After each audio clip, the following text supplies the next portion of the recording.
여러분 안녕하세요. 서평 쓰는 남자입니다. 오늘부터 매주 수요일에 한번 신앙과 관련된 고민이나 질문에 답하는 시간을 가져보려고 합니다. 신앙교육을 공부하고 신앙인의 삶이 과연 어떤 것인지에 깊은 관심을 가지고 있는 사람으로서 사람들이 신앙에 관해서 가지고 있는 질문에 가능한 한 명료하고 논리적인 답을 주는 일에 저는 항상 관심이 있었는데요. 특히 교회를 다니고 있고 교회 안에서 겪는 일이나 하나님을 알아가면서 생기는 갈등만이 아니라 교회 바깥에서 교회를 바라볼 때 도저히 이해가 가지 않는 점 혹은 답답하거나 비합리적으로 느껴지는 점에 대해서 앞으로 일주일에 한 번씩 질문을 골라서 답을 해보고자 합니다. 오늘은 그 첫 번째 시간으로 교회 바깥에 계신 분들이 도저히 이해를 못하시는 기독교인들의 모습에 대해서 질문이 있어서 거기에 답해 보도록 하겠습니다. 흔히 교회 바깥에 계신 분들이 교회를 다니시는 분들에게 가장 이해하기 어렵다는 부분 중 하나가 기독교인들이 얘기하는 믿어라라는 말인데요. 왜 기독교인들은 그토록 믿음에 집착하는지 모르겠다는 분들이 참 많습니다. 사실 영화나 드라마를 보면 이런 기독교인들의 믿음에 대한 집착이 부정적으로 그려지는 경우도 많고요. 그리고 흔히 믿음을 그렇게 부정적으로 그려내는 영화나 드라마를 보면 그런 기독교인들이 몰상식하고 불합리한 사람으로 등장하는 경우도 많은 것 같습니다. 그러니까 기독교에서 말하는 믿어라라는 말을 들으면 교회 바깥에 있는 사람들 중 상당수가 믿는다는 말은 증거가 없어도 증거가 반대로 나온다고 해도 그걸 무시하거나 보지 않은 채 무조건 믿는 일을 떠올리게 된다는 말이지요. 하지만 기독교에서 말하는 믿음이라는 말의 원어인 피스티스라는 그리스어에는 합리적인 설득을 통한 믿음이라는 의미가 있습니다. 즉 원래 기독교에서 말하는 믿음이란 설득에 반하는 믿음이 아니라 설득을 통한 합리적인 사고를 통한 믿음이라는 말입니다. 여기에 더해서 기독교에서 믿음을 말할 때 그 믿음은 항상 누군가에 대한 믿음이라는 점을 기억해야 합니다.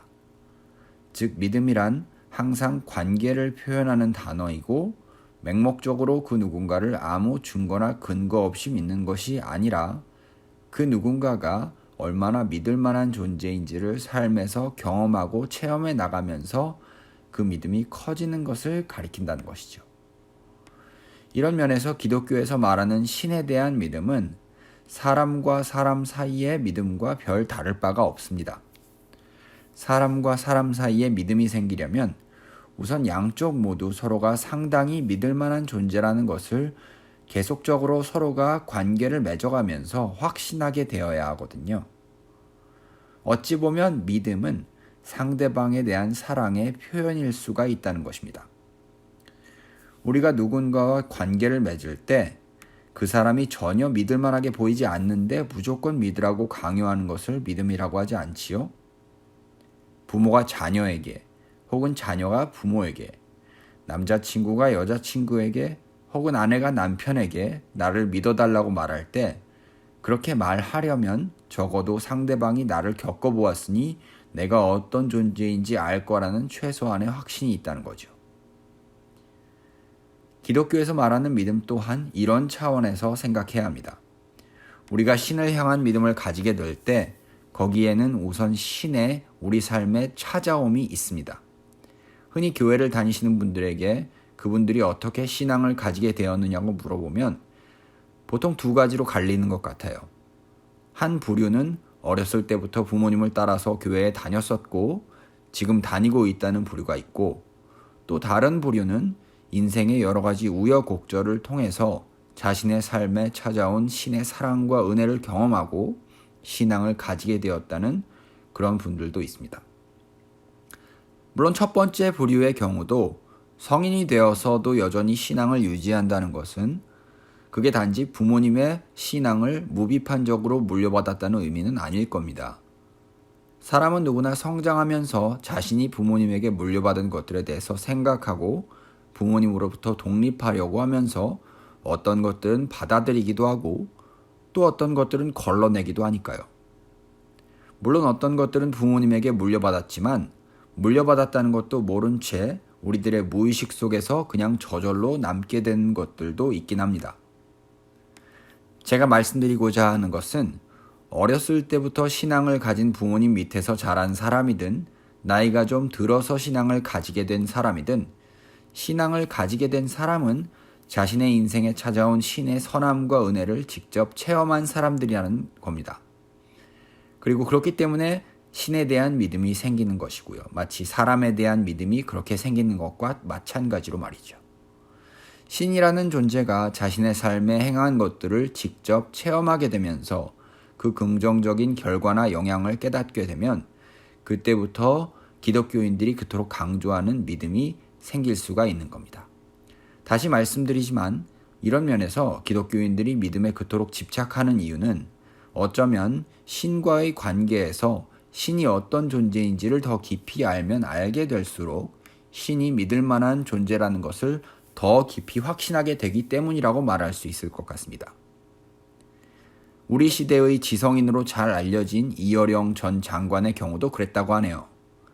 자신의 딸인 이민아 씨가 불치병에 걸리게 되었고 신에게 딸의 병을 낫게 해달라고 기도했는데 의사들도 설명할 수 없는 어떤 이유 때문에 이민아 씨의 병이 낫게 된 겁니다.